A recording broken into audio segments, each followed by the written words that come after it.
Hi everybody, it's Paul here again from Ballistic Blood Bullets with a Craptastic video entry for Chris Blue 007. Chris has hit a milestone of subscriptions, and he is very kindly running another contest with some goodies on offer, as always, from our good friend Chris Blue 007, licensed to thrill. And Chris has, on this occasion, as we stand, now actually surpassed 1,000 subscriptions in such a short time. So huge congratulations on that, my friend. Very, very well done indeed. That is absolutely fantastic stuff. Such a great milestone. And in the contest, Chris is asking us to dig out from our collection a film that we don't like, we dislike, with a passion, the worst in our collection, or he's very kindly allowed us to put forward something that perhaps we like that others majoritively don't. So that's what I'm going for. I like to think that I don't buy films too often on a blind purchase, so I don't really have anything that is in my collection that is so hideous that I just couldn't wait to get rid of it. But since collecting films, going back to the heyday of the 80s with the VHS releases that we're looking at the moment, there were an abundance of so bad that they were good films, as a lot of us call them. But the majority of people out there don't agree with that, and they just think they're pure trash.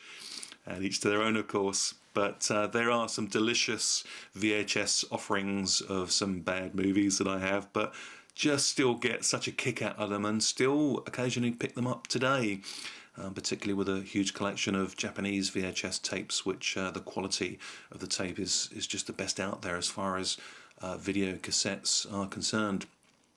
But we're looking at a small sampling here of those films that a lot of people would just say, that is just pure rubbish.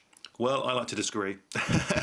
And I want to centre particularly on one film and one star of these great trashy movies throughout the 80s, really.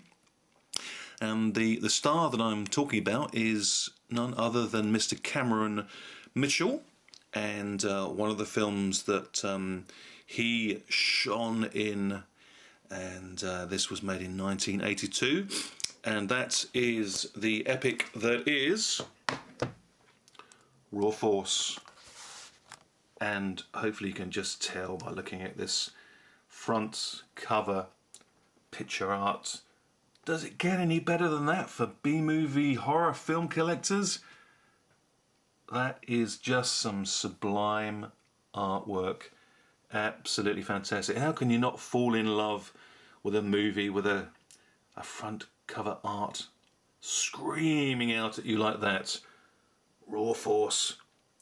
Its nourishment, human flesh. Its guardian, the undead. Its sanctuary, the island. The star, Tyler Preston 20. No, forgive me, sorry, it's Cameron Mitchell.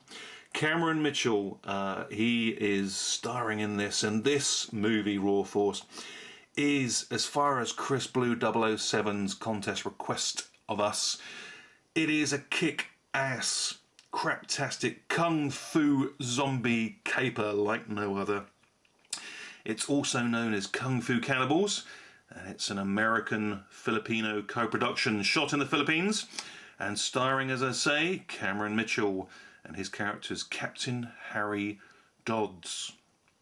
And he's the skipper of a rickety old boat, and he ferries a group of martial arts students to a remote island, and one that is supposedly home to the dead spirits of former martial artists who died without honour. Now, Captain Harry Dodds and the students soon get caught up in a female slavery racket run out of the island, and they also offend the locals and are soon up against the risen dead, of course, in zombie-tastic form. And along with cannibal monks, hungry for flesh, we also have flesh and blood ravenous piranha fish, and we have every cliched horror element in the book thrown at us, right into that myriad of horror, lovely mix, wonderful stuff. This truly is very low budget B-movie goodness, but it's so bad that it's incredibly all comes together in the most entertaining and fun way possible. Joyous stuff indeed for fans of horror action adventure, and with former movie support star of the 40s and 50s, Cameron Mitchell. He literally later found fame in the 60s when he was really becoming a TV star, and he became huge in the hit show Western The High Chaparral. Let's just have a quick look on the reverse of Raw Force before we continue with Mr. Mitchell. And some pictures there from the film itself. And there is the great man, Cameron Mitchell. He's one of those faces that is probably recognisable to people. Background player, TV star, TV cameos, film cameos, B-movie hits, as I say, through many a decade. But one of those people that perhaps most can't put a name to. But there he is. That's Mr. Cameron Mitchell. And this is Raw Force, as I say, we're looking at. And we're talking about Cameron Mitchell. And before The High Chaparral, quite ironically, he also appeared in the other huge Western of the time series, and that was Bonanza, which ran an incredible 14 years on television between 1959 and 1973. And Cameron made an appearance in the show before later in 1967 signing up for The High Chaparral. And both Bonanza and The High Chaparral were big fun favourites of mine, watching them on the repeat channels during the sort of late 70s and early 80s. But as I say, The High Chaparral itself ran between 1967 and 1971. Cameron Mitchell played the role of Buck Cannon in no less than 97 episodes.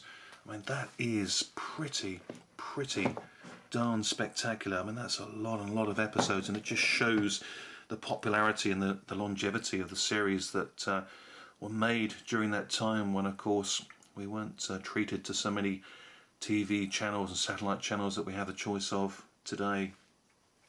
Anyway, Cameron Mitchell, after finding a real niche for himself in TV shows throughout the 70s and, as I say, during the 60s, he then fell into the subgenre of exploitation films and movies like Raw Force. But perhaps his most infamous movie portrayal in the exploitation field was 1978's The Toolbox Murders, and following that many others followed, and he literally was stuck in that mould of having either cameo appearances or starring in exploitation movies. I guess it earned him a bit of money, paid the bills, and kept his interest in the film industry, of which he clearly had a passion. And he was still making movies up until his death in 1994. A true old school hard-working actor who's made well over 200 productions. And one of the other ones actually that he has appeared in is one of these films in the background that I have here, and that's The Warning, where he starred alongside Jack Palance. And this is a great movie as well, film with alien invasion. And the main alien creature in this has got these little critters that are like almost pancakes, but they're living creatures, and he throws these pancake critters at people, and they've got tentacles, and they stick to people's flesh, and the tentacles find their way in through the skin in the most deliriously gory fashion possible. And it's a delight to watch as well. The Warning, another one to look out for. And Raw Force, though, is his standout B-movie horror, a real favourite of mine. And Raw Force really typifies Cameron Mitchell's tough, stalwart character, and what fun he must have had with these roles. He knew they were bad, but he was having fun making them, and they paid his bills, as I say, I'm sure, and kept him active in the movie genre, one clearly that he was enjoying throughout his long and fulfilling career. And as I say, it really is worth checking out these B-movie horror films that he made during the late 70s, well into the 80s and trickling into the 90s as well. Good old school classic actor who just kept making movies, and God bless him for that. And thank you so much, Mr. Mitchell, for Raw Force, an absolute gem of a B horror action adventure movie. So there we are, Chris. My craptastic entry into your fantastic contest is for the classic B-movie horror high action adventure nonsensical piece of B-movie brilliance that is Raw Force. Thanks for watching, guys. As always, I really truly do appreciate it, and thank you, Chris, for hosting such a cool contest once again. Take care, everybody. See you all soon. Bye for now.